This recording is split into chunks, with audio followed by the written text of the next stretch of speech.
my team were a big underdog, I'd be slighting my team.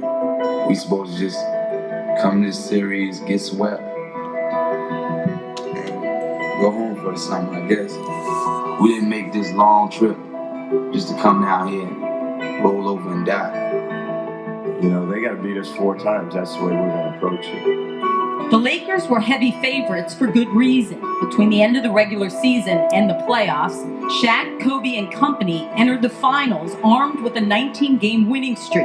By the time Game 1 arrived, it had been 68 days since LA's last loss.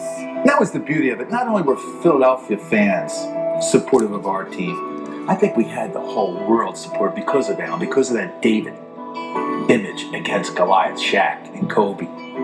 You know, nobody really gave us a chance. Just like all year, we had to deal with that. You know, they're a good team, but, you know what I mean? So we don't worry about what critics think. The only thing we worried about was what the people thought in that locker room. I knew we would be competitive because we had guys that would compete against Kobe at a high level. We had Dikembe, who at least, you know, physically could play Shaq. The first 5 minutes of Game 1 hardly went according to Larry Brown's script, with the Lakers sprinting out to an 18-5 lead. The alley-oop to Shaq, and the Diesel with a 2-hand slam.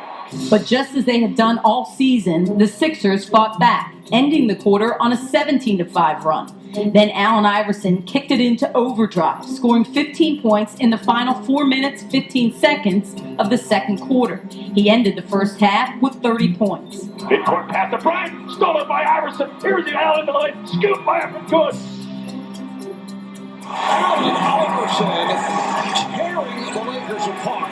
The Lakers overcame a 12-point Sixer lead midway through the third quarter, thanks in large part to the brute force of Shaquille O'Neal. I remember the matchup between Dikembe and Shaq. I mean, we had some incredible slow motion replays of Dikembe defending him in the post, almost being bent over like this, trying to hold Shaq out, and Shaq just hitting him. LA's big man finished Game 1 with 44 points and 20 rebounds. This slam put the Lakers up 94-92 with just under 2 minutes left.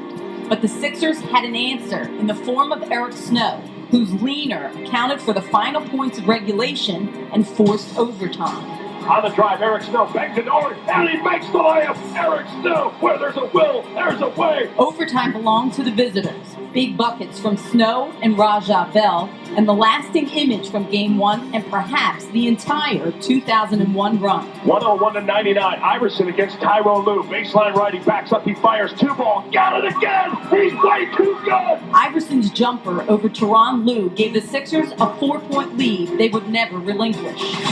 Iverson. How about that? Steps over Tyronn Lue. When he stepped over Tyrone Lue, ooh, it was fabulous. I remember Sharon Stone was sitting down the aisle from me. I'm yelling at her, screaming at her. It was great. To have the audacity just to step over a guy and make a jumper in front of their bench with them yelling at him really showed, you know, the type of guy he was and the, you know, where he could do things in a magical moment. There's no many proud and great moment that we're going to continue to celebrate for winning the Game 1. It was just fantastic. Iverson's numbers: 48 points, 6 assists, 5 rebounds, and 5 steals in 52 minutes. An epic performance on the NBA's biggest stage. It also gave the Sixers a series lead that no one saw coming. Well, almost no one. We got heart. We're going to play with that first. Play with the talent second. The glamour set, the glitter area, they're stunned here in Los Angeles. Anybody that betted on it, some broke people out there. I'm glad nobody didn't bet their life on it, because they definitely would be dead right now.